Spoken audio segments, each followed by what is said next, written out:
오늘 가치라는 내용 두 번째 시간입니다. 지난 시간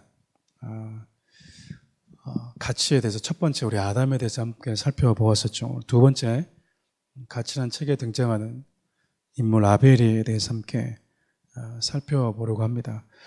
먼저 말씀 한 구절을 읽고 함께 아벨에 대해서 좀 살펴보면 좋겠습니다. 창세기 4장 3절에서 5절 상반절까지인데 함께 읽겠습니다.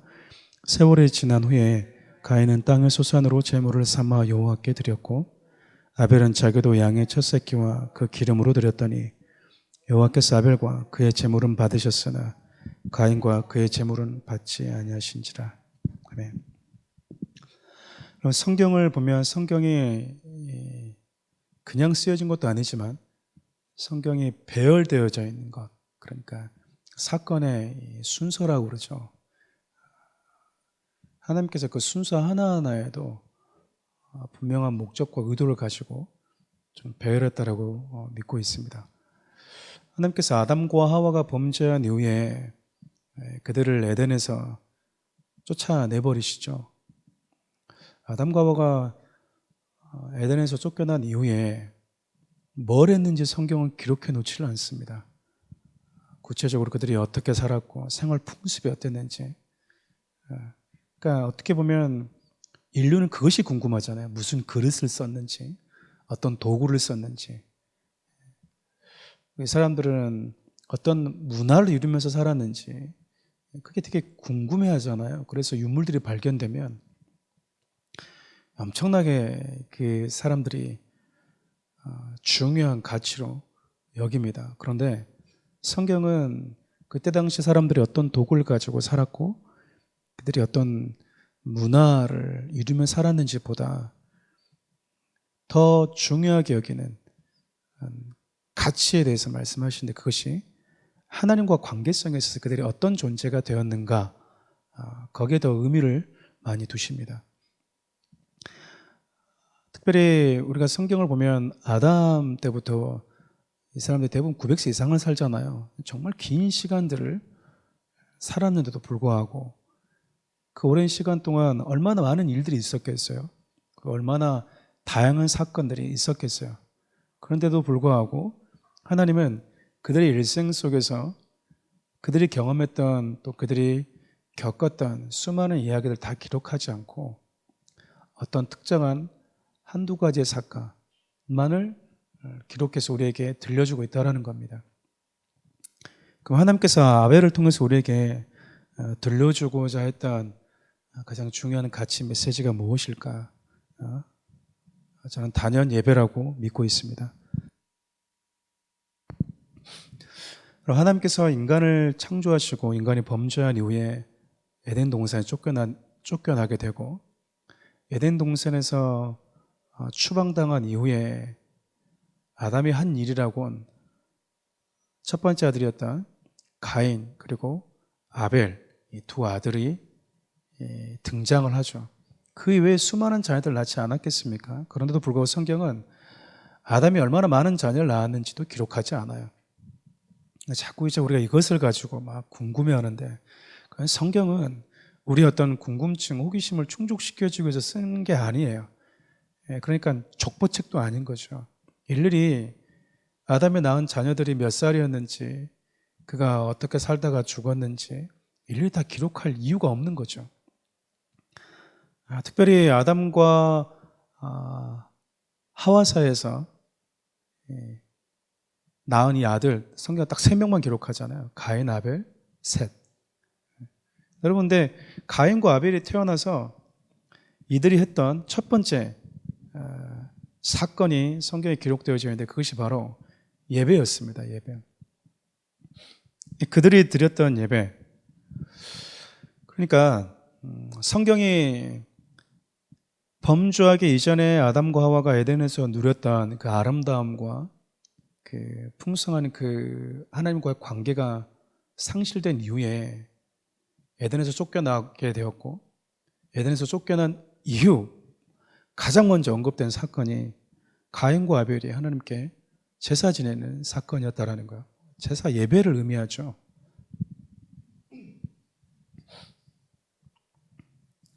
여러분, 이게 우리에게 주는 의미가 뭘까라고 생각해 보면 성경은 인간이 범죄한 이후에 인간이 잃어버린 가장 소중한 것이 있다라는 것을 우리에게 말해주고 있다고 볼 수 있지 않겠어요? 하나님이 인간이 범죄하자마자 기다렸다는 듯이 한 이슈를 이렇게 끄집어내시는데 그것이 예배였다라는 거야.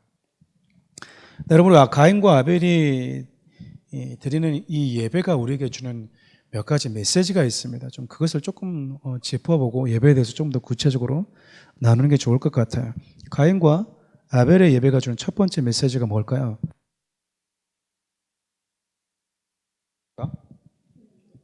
중보자. 여러분, 아담이 하나님을 예배했을 때 제물이 필요했다는 언급이 없어요. 그렇죠? 그러니까 하나님과 나 사이가 가로막혀 있지 않았고 단절되어 있지 않았음에 대한 반증이라고 할 수 있지 않겠습니까? 그런데 범죄한 이후에 가인과 아벨은 각각 무엇을 가지고 하나님 앞에 나왔냐면 제물을 가지고 나와요. 제물을 가지고. 가인이 드리는 이사, 곡식이죠. 아벨이 드렸던 양의 첫 새끼. 이 제물을 가지고 이렇게 좀 많이 의미를 두시는 분들이 있는데, 그러니까 여러분, 이 제물에 대해서 여러분들이 특별히 의미를 둔다면 그냥 제물이 필요했다. 범죄한 이후에 인간은 하나님 앞에 예배할 때 반드시 하나님과 나와의 그 중간에 중보자인 이 제물이 필요한 존재가 되었다. 이것이 가장 중요한 메시지 여러분들 보시면 좋을 것 같아요. 곡식이냐, 양이냐, 양은 피를 들였으니까 여러분 그것은 크게 중요하지 않습니다. 제사에는 피 없는 제사도 있기 때문에 그래요. 이 얘기가 뭘 얘기할까요? 중보자가 필요하다는 얘기는 인간의 자력으로, 인간의 힘으로 하나님과 만날 수 있는 그 길이 불가능해졌다라는 거잖아요. 하나님께서 이스라엘 백성들을 출애굽에서 광야로 들고 나온 이후에 하나님이 그들에게 요구하신 것이 한 가지 있어요. 그게 무엇이었냐면 성막을 짓도록 하는 것이었습니다. 출애굽의 역사가 기록되어져 있는 출애굽기가 우리에게 주는 큰 메시지는 크게 두 가지거든요. 하나는 구원, 애굽에서의 해방, 자유케 되어진 것. 마귀의 올무에서 자유케 되어지기 위해서 하나님이 당신의 백성들을 구원하기 위해서 어떤 일을 하셨는가? 그것이 첫 번째 메시지라면 구원받은 백성들을 하나님이 지속적으로 만나기 위해서 성막을 만들었다라는 거예요. 그래서 여러분, 출애굽기 40장까지는 계속해서 이제 성막 만드는 이야기만 나옵니다. 성막을 왜 만들까? 하나님이 이렇게 얘기하시거든요. 내가 거기서 너와 만나겠다라고 이야기를 해요. 꼭 거기서 만나야 되냐? 그게 우리에게 주는 메시지가 뭐냐? 하나님이 지정하신 그 성막, 그 텐트에서만 내가 널 만나겠다라는 의미거든요. 수많은 이 텐트들이 많이 있지 않았겠어요? 근데 하나님은 당신이 만드신, 당신이 이렇게 만들어야 된다, 재료는 이렇게 써야 된다라고 하는 하나님의 의도와 그분의 메시지가 담겨져 있는 성막에서만 내가 너를 만나겠다라고 그분이 이렇게 지정해서 우리에게 말씀을 하시죠. 그 얘기는 성막 자체를 통해서 만나겠다는 얘기는 유일성을 이야기한다고 볼 수 있지 않겠어요? 거기서만 만나겠다. 예수 그리스도를 통해서만 내가 너희들을 만나겠다. 역으로 이야기하면 예수 그리스도를 통하지 않고는 하나님과의 만남은, 예배는 성사될 수 없다라는 거죠. 예전에 견우와 직녀라는 여러분 전래 동화를 아실 텐데 둘이 만날 수가 없으니까 이 까마귀와 까치가 이 다리를 놔주잖아요. 네. 인간이 하나님께 갈 수 없는 가로막혀 있는 그 길에 우리 예수 그리스도가 길이 되어 주셨다. 그것이 가인과 아벨이 드렸던 중보자를 상징하는 제물이 우리에게 주는 메시지라고 볼 수 있어요. 두 번째, 가인과 아벨이 드렸던 이 예배가 우리에게 주는 메시지는 뭐냐면 예배와 예배자는, 즉 제물과 예배자는 하나라는 거야. 제가 잘못 썼는데 제물과 예배자는 하나라는 겁니다. 여러분, 하나님께서 가인의 이 제물을 받으실 때, 받지 않으실 때, 그리고 거부하실 때, 그리고 아벨의 제물을 하나님이 받으실 때 뭐라고 말씀하시냐면 가인과 그의 제물, 아벨과 그의 제물 이렇게 얘기하세요. 가인과 그의 제물은 하나님께서 연락하셨으나 받으셨으나 이 말이잖아요. 그러니까 이거는 동떨어질 수 없다라는 거잖아요. 제물과 예배잖아요. 뭘 의미할까요? 그러니까 우리는 제물 따로 그리고 예배자 따로 이게 아니라 가끔씩 그런 분들이 있어요. 하나님 앞에 예배 드릴 때 내가 요즘에 교회를 많이 못 가니까 그냥 헌금으로 좀 이렇게 좀 하나님 대처하겠습니다라고 하는 분들이 있어요. 잘못된 신앙이죠. 잘못된 신앙. 오늘 새벽에도 잠깐 언급을 했었었는데 성도들이 보면 어려울 때는 정말 하나님을 찾아요. 어려울 때는 심령이 가난할 대로 가난해지는 거죠. 또 경제적인 어려움이 있을 때도 하나님을 막 찾습니다. 하나님을 찾고 하나님 앞에 기도해요. 근데 조금 숨이 쉴만해지면 안 찾습니다. 하나님을 잘. 왜 그런지 모르겠어요. 우리 인간이 그러나 봐요. 당장 죽을 것 같으면 하나님을 찾거든요. 숨 쉴 수 없이 답답하고 괴로우면 하나님만 찾아요. 그런데 숨이 조금 쉬어지면 하나님을 잘 찾지를 않습니다. 하나님을 잘 찾지 않아요. 그렇게 또 많이 하나님을 찾지 않으면 미안하니까 뭐 하는 거죠? 다른 어떤 곳으로 이렇게 좀 땜빵하려고 하는 경우들이 있어요. 하나님은 복채를 좋아하는 분이 아니지 않습니까? 더 해야 돼, 더 이런 분이 아니잖아요. 하나님은 우리의 중심을 원하시는데. 그러니까 우리의 예배가 우리가 드리는 예물과 물론 아까 소리 말씀드렸던 이 제물이 예수 그리스도 하나님과 만나는 중보자 역할도 있지만 또 우리가 하나님 앞에 드린다라고 하는 드림의 어떤 방식으로 본다고 그러면 우리가 하나님 앞에 뭔가를 드린다고 해서 하나님이 다 받는다라는 건 아니에요.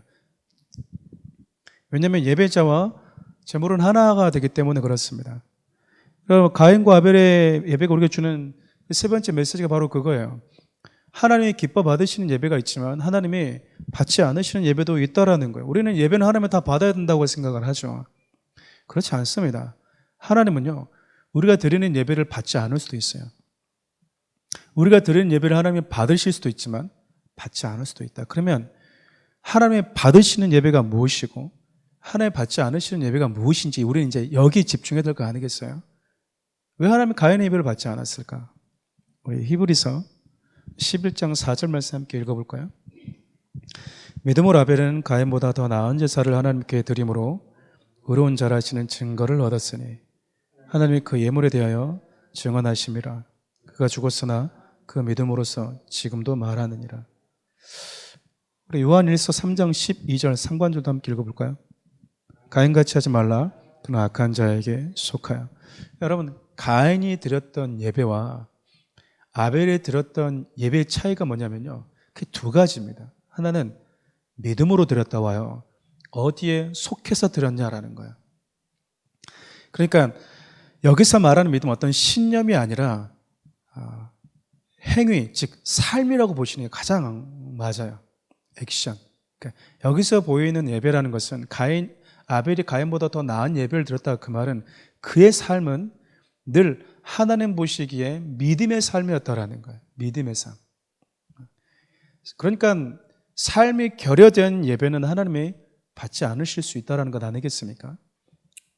우리가 일주일 교회 와서 하나님께 열정을 다해서 우리 각자의 삶에 각자의 자리에서 연주도 하고 노래도 부르고 저처럼 메시지도 전할 수 있지만 삶의 자리에서 예배가 무너지면, 삶의 예배가 무너지면 주일에 드리는 이 공예배는 여러분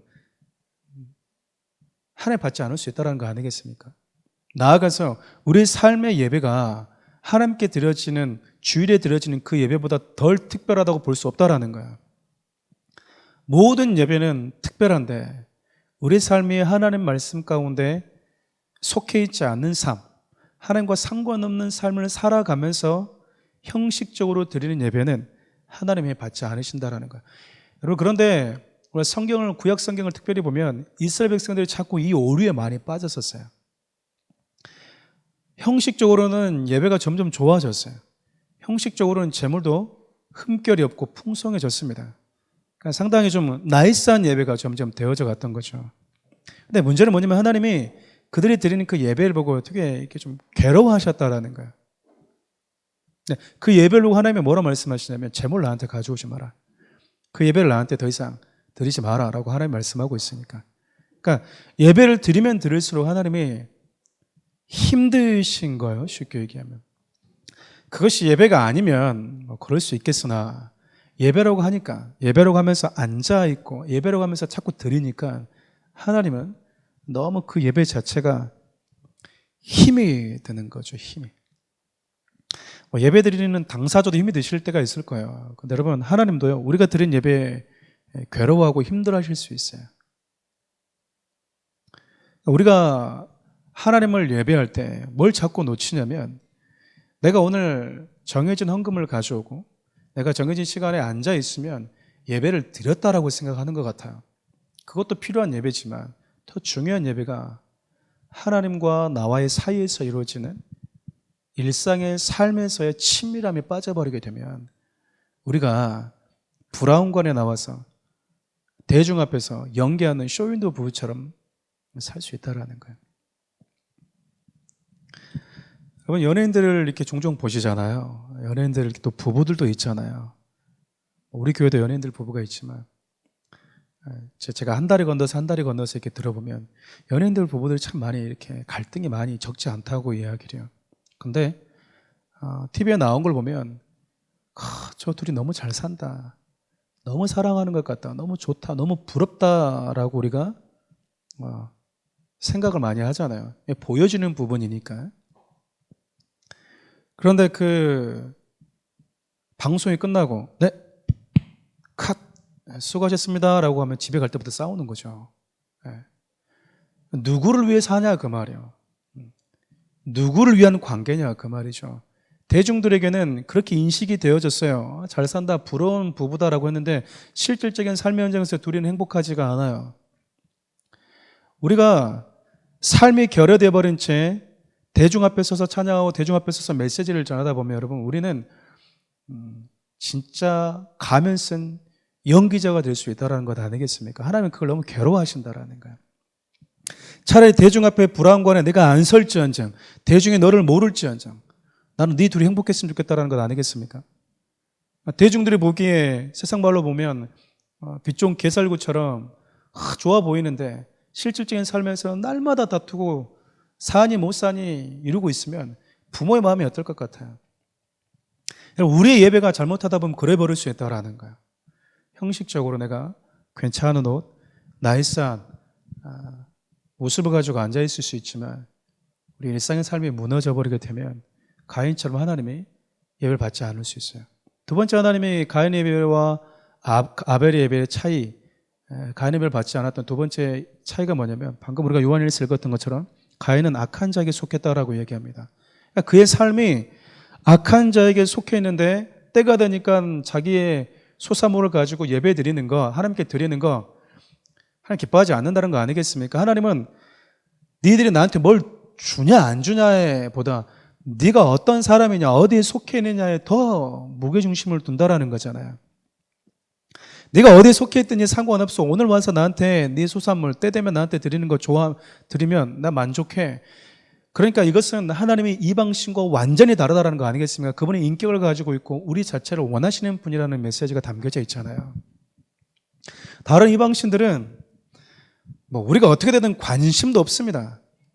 네 복채에 돈이 얼마나 들어있는지 관심도 없어. 네 건강이 어떤지 상관도 없어. 오늘 나한테 왔으니까 네가 뭐 가지고 오라는 거죠. 그냥 집안 기둥이 그냥 뿌리채 뽑히든 상관없이 갖고 오라는 거예요. 갖고 오라는 거죠. 하나님이 우리에게 원하시는 예배 뭐겠습니까? 악한 자의 길에서 돌이키는 거예요. 악한 자에게 속해 있는 삶에서 벗어나는 겁니다. 그것이 하나님이 기뻐하는 예배를 드리는 자세라는 거죠. 요한복음 4장 23절 24절 한번 읽어볼까요? 시작. 영과 진리로 예배할 때가 오나니 곧 이때라 아버지께서는 자기들에게 이렇게 예배하는 자들을 찾으시느니라. 하나님은 영이시니 예배하는 자가 영과 진리로 예배할지니라. 하나님이 찾으시는 사람은요, 예배자를 찾습니다. 성경을 보면 하나님이 두루두루 찾고 다니는 사람들이 누구인가, 삶에서 그 현장에서 하나님을 원하는 사람, 하나님을 예배하는 사람을 하나님은 늘 그의 눈에 담고 산다라는 거야. 우리가 무엇에 그러면 가치를 둬야 되겠습니까? 무엇에 여러분들이 좀 강하게 좀 메시지를 만약에 제가 여러분들한테 표현한다면 무엇에 여러분들이 목숨을 걸어야 되냐 그 말이에요. 무엇에 목숨을. 무엇에 여러분들이 강한 애착을 가져야 되냐 그 말이죠. 무엇에 여러분들의 애착을 가지고 살아가고 있는가 우리 스스로에게 질문을 던져봐야 되고, 동시에 내가 드리는 이 예배는 어떠한 예배인가? 하나님이 거부하는 예배인가? 하나님이 기뻐하시는 예배인가? 우리가 우리 스스로에게 진지하게 질문을 던져봐야 된다고 생각해요. 제가 가치라는 책에서 두 번째 다루고 있는 아벨이라는 인물, 제가 마지막에 이 내용을 여러분들에게 들려드리고 싶어서 아벨을 선택했습니다. 그게 무엇이냐면, 가장 먼저 창조된 인물은 아담입니다. 아담. 근데 여러분, 가장 먼저 천국에 입성한 사람은 누굴까요? 아벨이에요. 아벨. 그러니까 아담을 통해서 인간에게 주신 가장 생명과 같은 위치가 얼마나 중요한 가치가 있는지를 우리에게 들려주고 있다면, 아벨을 통해서, 아벨이 그 자기의 인생을 통해서 우리에게 들려주고 싶은 가장 중요한 메시지의 가치의 메시지가 있다면 저는 예배라고 믿어요. 아벨은 이 예배 한번 드리고 그냥 무대 뒤로 사라집니다. 우리 오래 살고 싶어 하잖아요. 그렇지 않습니까? 오래 살고 싶지 않습니까? 오래오래 사십시오.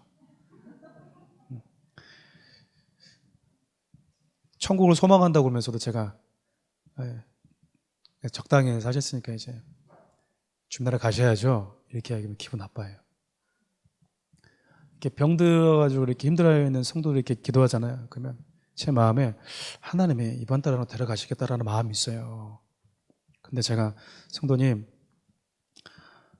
이번 달 안으로 하나님이 성도님 데려가실 수 있어요. 그러니까 마음의 준비를 하시고 주님 만날 준비하십시오. 이렇게 얘기하면 시험 들어요. 이게 무슨 소리냐고. 하나님, 목사님 와서 뭐 해줘야 된다라는 거예요.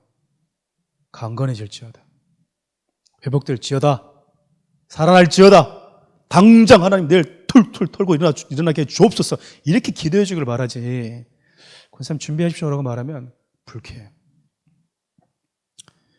부교육자 시절 때 몇 가지 장례식이라든지 혹은 아프신 병문안 갈 때 내려온 지침들 중에 하나가 그거였어요. 장례식장에서 기도할 때 돌아가셨잖아요. 살아계신 하나님 감사합니다, 감사합니다 말 쓰라고 말하면 안 돼요. 성도들은 그냥 편하게 쓰시더라고요. 죽은데 뭐가 감사해? 누구 염장 지르는 거야? 감사합니다라는 표현을 쓰지 말라고 얘기를 하더라고요. 살아계신 하나님, 이곳 가운데 우리가 있습니다, 뭐 이런 식으로 표현을 하라는 거야. 예를 들어서 저희 아내가 죽었어요. 다른 분을 하려고 그랬는데 여러분 기분 나쁠까봐. 제 아내가 죽었는데, 하나님 감사합니다, 사랑하는 우리 아내를 지금 이제 받으셨습니다, 싫어한다라는 거예요. 사람들이 싫어한다라는 거예요. 예전에 유명한 얘기를 들은 적이 있습니다. 오카노 목사님이 투병하실 때, 제가 직접 들었으니까요, 저희 학교에 조영규 목사님이 오셔서 메시지를 전하신 적이 있었어요. 그러니까 조영규 목사님이 오카노 목사님 정말 사랑하시더라고요. 그래서 오카노 목사님과 잠깐 짧은 일화를 이야기하시면서 그분이 이렇게 얘기하셨대요. 병문안 가서 질병은 마귀가 주는 것이다. 그러니까 그 질병을 주는 마귀를 결박하고 그 질병에서 자유해달라고 기도하십시오, 이렇게 얘기했다라는 거야. 그랬더니 오카노 목사님이 그러셨대요. 나는 평생 성도들에게 주님의 나라에 대해서 이야기해 왔습니다. 하나님의 나라가 얼마나 아름다운 곳인지, 결국 우리의 본향이 그곳이라고 설명해 왔는데, 내가 조금 더 살기 위해서 마치 천국을 가는 것이 싫어하는 것처럼 비춰지게 되면 어떻겠습니까? 라고 했다는 거예요. 그러니까 조영규 목사님이 오카노 목사님 너무 사랑하셨잖아요. 이렇게 조크로 매듭을 짓더라고요. 결국 하영주 목사는 저와 신학이 달라서 먼저 하나님께 갔습니다 라고 얘기하시더라고요, 웃으면서. 저는 사랑하는 우리 성도님들이 아파서 오늘 내일 할 때 간사님 준비하세요.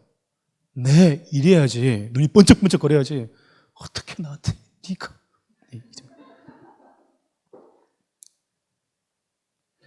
제가 오늘 내일 할 때도 여러분들 그렇게 말씀하시면 돼요. 지금 딱 봐도 여러분 하나님이 감동을 안 줘도 보면 답이 나오잖아요. 이게 지금 며칠 못 살겠다는 게 그냥 보이잖아요, 여러분. 근데 꼭 살아나야만이 우리가 하나님의 어떤 기적을 베푼 것이고, 주님의 나라 지금 하나님이 때가 돼서 부르시면 마치 좀 부당하고 좀 잘못되어 있는 것처럼 우리가 느끼는 삶은 천국을 소망하고 천국을 갈망하고 천국이 내 본향이라고 생각하는 사람들에게 있어서 합당하지 않다라는 거예요. 제가 며칠 전 저희 딸과 저녁 늦게 대화하다가 저희 딸이 그렇게 묻더라고요. 아빠 정말 좋을까? 하나님이 원하신 대로 살면? 이게 저한테 물어요. 하나님의 목적에 살면 정말 행복할까 아빠? 내가 하고 있는 고민이야 이렇게 얘기를 해요. 정말 천국 가면 정말 행복할까 아빠? 이렇게 저한테 질문을 던져요. 제가 여러 가지 얘기를 해주다가 제가 뭐 그런 얘기를 종종 여러분들 하지 않습니까? 제가 개미가 없고 바퀴벌레가 안 나오는 집이 처음이라고 그러잖아요. 제가 이렇게 물었어요. 너 그 이전에 그 쥐 나오고 바퀴벌레 나왔던 집에 살았었잖아. 그러니까 네 아빠 지금은 여기 살지. 그때로 다시 돌아가자고 그러면 너 돌아가고 싶어? 아니지. 너 천국 가면 딱 그럴 거야. 천국 가면 이 땅으로 돌아오고 싶지 않을 만큼 그런 곳이라고 제가 설명해 줬거든요. 짤막하게. 천국에 대한 우리가 어떤 갈망과 소망이 없다 보니까 여기가 가장 좋지 않을까? 여기가 가장 행복하지 않을까? 그렇지 않습니다, 여러분. 아벨이 저와 여러분들에게 주고 있는 가장 아름다운 메시지 중에 하나가요. 천국은 하나님을 예배하는 자들의 사는 곳이다. 하나님은 애시당초 인간을 예배하는 존재로 만드셨고요. 그렇게 하나님을 예배하는 자들이 기쁨으로 참여하는 곳이 바로 천국이다. 아담이 가장 먼저 창조되었지만 천국에 입성한 사람은 가장 먼저 창조된 자가 아니었어요. 우리 종종 그런 얘기 하잖아요. 태어난 것은 순서가 있지만 죽는 건 순서가 없다고. 네, 태어난 건 분명히 순서가 있었는데 주님의 나라 가는 거는 순서가 바뀌었어요. 아벨이 저와 여러분들이 주고 있는 이 메시지, 하나님 앞에 예배드리는 게 그만큼 중요한가? 하나님과 만남이 그렇게 중요한 것인가? 그의 인생 가운데 딱 하나의 사건을 성경이 기록하면서까지 우리에게 들려주고 싶었던 그 메시지가 그만큼 그게 가치 있는가? 정리하도록 하겠습니다. 여러분들이 체감하는 예배의 가치는 어때요? 저는 크게 세 가지 예배를 생각해 봤습니다. 첫 번째, 여러분, 매 순간 성령님과 함께하는 여러분 일상, 삶에서의 예배. 삶에서의 예배. 여기서 여러분 최선을 다하셔야 됩니다. 운전하고 다니면서, 여러분들이 길을 오가면서, 누군가를 만나면서, 여러분은 평범한 일상처럼 보이지만 그곳에서 로렌스 형제가 했던 것처럼 하나님의 임재를 구하십시오. 무슨 말이냐면 여러분, 기도는 놀라운 능력이 있어요. 하나님은 말씀으로 세상을 창조하셨고요. 예수님께서 요한복음 6장 33절에 내가 너희들에게 들려주는 말은 영이 있고 생명이 있다라고 말씀하십니다. 즉 예수님이 하시는 말씀을 자꾸 들으면요, 내가 살아난다라는 거예요. 그 말은 다른 말로 말하면 어떤 말은 자꾸 들으면 내 삶이 파괴된다라는 거예요. 내 영혼이 파괴된다라는 것 아니겠습니까? 그러니까 우리가 어떤 말을 하냐가 정말 그래서 중요한 거예요. 쉽게 얘기하면. 우리가 기도할 때 어떤 일이 벌어지는지, 다니엘은 그가 금식하면서 기도를 시작하는 그 순간부터 하나님께 들으심이 되었고 21일 동안 바사의 군주와 싸우면서 미카엘 천사가 그제서 나타났거든요. 그때 얘기를 해줘요. 네가 기도하는 그 순간부터 들으심이 되어서 내가 너에게 왔다. 근데 바사의 군주가 이렇게 막아서 이제 왔다라고 이야기를 해요. 그걸 우리에게 무엇을 얘기해 주고 싶은 걸까요? 다니엘이 기도하는 순간부터 느꼈을까요? 알았을까요? 아니요. 저는 100% 못 느꼈을 거라고 생각합니다. 근데 그가 느끼든 느끼지 못했든지 간에 그가 기도하는 그 순간에 영적 세계에서 뭔가가 일어나고 있다는 거예요. 내가 하나님 앞에 기도할 때 주님, 주님의 보좌를 내 삶에 펼쳐주셔서 내가 주님의 보좌 앞에서 오늘 하루 삶을 살아내게 해주십시오. 여러분, 하나님 앞에 사는 삶이에요. 믿으시라는 얘기예요. 믿음의 상상력이 필요한 겁니다. 그래서 두 번째, 여러분, 공동체배를 내가 얼마나 소중하게 생각하는가라는 거예요. 공동체배를. 가끔씩 우리는 삶에서 드린 예배가 중요하지 뭐 공동체배가 중요해. 그렇지 않습니다, 여러분. 그러면 하나님께서 이스라엘 백성들에게 절기로 모여라는 얘기도 할 필요도 없었겠죠. 바울이 돌아다니면서 굳이 교회를 세울 필요도 없었겠죠. 그냥 가정교회 3, 4, 5 모여서 가정교회 하라 그러면 되지. 무조건 뭐하러 교회를 세웠겠습니까? 공동체가 중요하기 때문에 그래요. 여러분, 개개인이 모여서 그냥 예배 드리면 되지. 왜 순모임을 나눠요? 순모임이라는 왜 그 속으로 예배 공동체가 중요하냐 그 말이야. 그 안에서 회복되어지는, 그 예배를 통해서 우리가 만나지는 하나님의 사랑이 있기 때문이에요. 그래서 여러분, 일상에서 예배는 내가 하나님을 초대하는 거라면 공예배는 하나님의 나를 초대하는 시간이에요. 근데 우리가 하나님을 내가 초대하는 시간에만 그런 예배만 너무 익숙해지다 보면 하나님의 나를 초대할 때는 네가 와, 당신이 와, 이렇게 된다니까요. 만남이라는 것은 난 당신을 원하니까 당신이 와주면 안 돼요? 내가 기꺼이 가리다. 그가 나한테도 말할 수 있어야 되잖아요. 이제 당신이 나한테 와주면 안 돼요? 왜 내가 가? 내가 부르면 언제든지 네가 와야지. 그게 무슨 관계예요? 그게 무슨 관계냐고. 일방이지. 그렇지 않나요? 저는 공예배가 가지고 있는 여러 가지 중요한 의미 중에 하나, 저는 그거라고 생각합니다. 주님이 나를 부르시는 시간, 주님이 나와 만나자고 하는 시간이라고 저는 생각을 해요. 세 번째, 하나님이 여러분들에게 주신 재능으로 예배하는 겁니다. 달란트로 예배하는 거죠. 하나님이 나에게 주신 재능들이 있어요. 아이들은 공부일 수 있겠고요. 여러분, 각자 삶의 자리에서 하나님이 주신 재능들, 그것이 그 재능을 펼치고 자유롭게 그 재능을 펼치는 시간들이 예배가 되게 해야 되는 겁니다. 그것이 여러분이 삶 가운데 가치로 다가왔으면 좋겠어요. 저는 이제 제가 이걸 준비하면서도 그래요.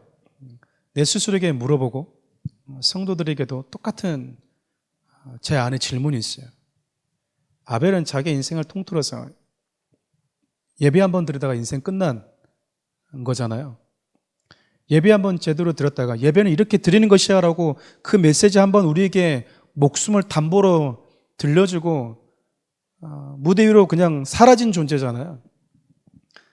세상에 누가 아벨을 기억하겠습니까? 세상에 그 어떤 애가 이의 삶을 가치 있게 여길까요? 여러분, 제 자신에게도 질문을 던져보고 여러분도 똑같은 질문을 던져보고 싶었던 거예요. 진짜 여러분, 예배가 가치 있습니까? 예배가 정말 가치 있어요? 내가 하나님과 만나는 것에 대한 풋풋한 뜨거운 열정과 그 감정이 아직까지 살아있습니까? 제가 어제 제자 훈련할 때도 잠깐 그런 메시지를 전했었는데요. 이 얘기를 하고 마치려고 합니다.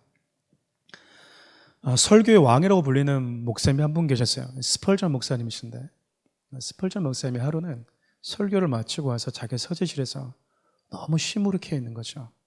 답답한 심정을 토로하고 있는 거예요.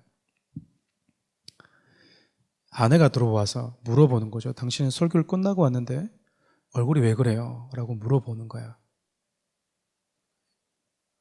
그래도 목사님의 대답이 없어요. 반복해서 묻습니다. 당신 무슨 일이냐고. 목사님 이렇게 얘기해요. 내가 예수 그리스도의 십자가를 전하고 왔는데 내 마음이 뜨겁지가 않아요. 눈물이 나지가 않아요. 그래서 지금 내가 힘이 든다고 얘기하는 거예요. 제가 그 구절을 스펄전 목사님의 일화를 제가 읽으면서 제 안에 어렸을 때 그 책을 읽었었을 때 제 안에 똑같은 질문을 가지고 살기로 다짐을 했습니다. 나의 타락의 기준, 목사인 김현 목사라는 사람, 너의 타락의 기준은 네가 복음을 전했을 때 네 안에 감동이 있냐 없냐를 가지고 네가 봐라. 제가 제 스스로에게 던진 질문이었어요. 예수 그리스도가 왜 이 땅에 오셔서 죽으셨습니까? 여러분을 예배자로 회복시켜주기 위해서. 예수가 왜 저와 여러분들을 위해서 그렇게 치욕을 겪으셨습니까? 예배자로 살아가야 될 우리의 그 예배자로 박탈돼 버리는 우리가 다시 예배자가 되도록 하기 위해서 아닌가요? 예배자로 삼기 위해서 우리 주님이 그런 수치를 받으셨잖아요. 근데 우리는 내가 다시 예배자로 살아가고 있는 것에 대해서 얼마나 가치 있게 여기는가. 결국 이것에 대한 가치는 우리의 성숙도에 비례한다고 생각해요. 어린 자녀들은 뭐라고 얘기하든지 간에 부모 마음을 잘 모릅니다. 일방적으로 공급만 받기 때문에 그분이 나한테 먹여주는 이 공급이 얼마나 부모의 사랑과 수고가 묻어있는지 몰라요. 근데 여러분, 성숙해서 아이를 낳고 성숙해서 내가 결혼해서 아이를 낳고 성숙해서 자라서 부모와 같은 길을 걷다 보면 이제 평범하게 느껴왔던 그 부모의 사랑이 무게감 있게 다가오는 거거든요. 결국 예배의 가치에 대해서 우리가 느끼는 이 가치의 무게감은 여러분들이 느끼고 있는 혹은 여러분들이 가지고 있는 영적 성숙도에 비례한다고 밖에 볼 수 없어요. 그러면 여러분들이 살아가면서 아직까지 예배에 대해서 내 가슴에 쾅쾅 박히지가 않는다. 그럼 하나님, 예배에 대한 가치를 나에게 알려주십시오.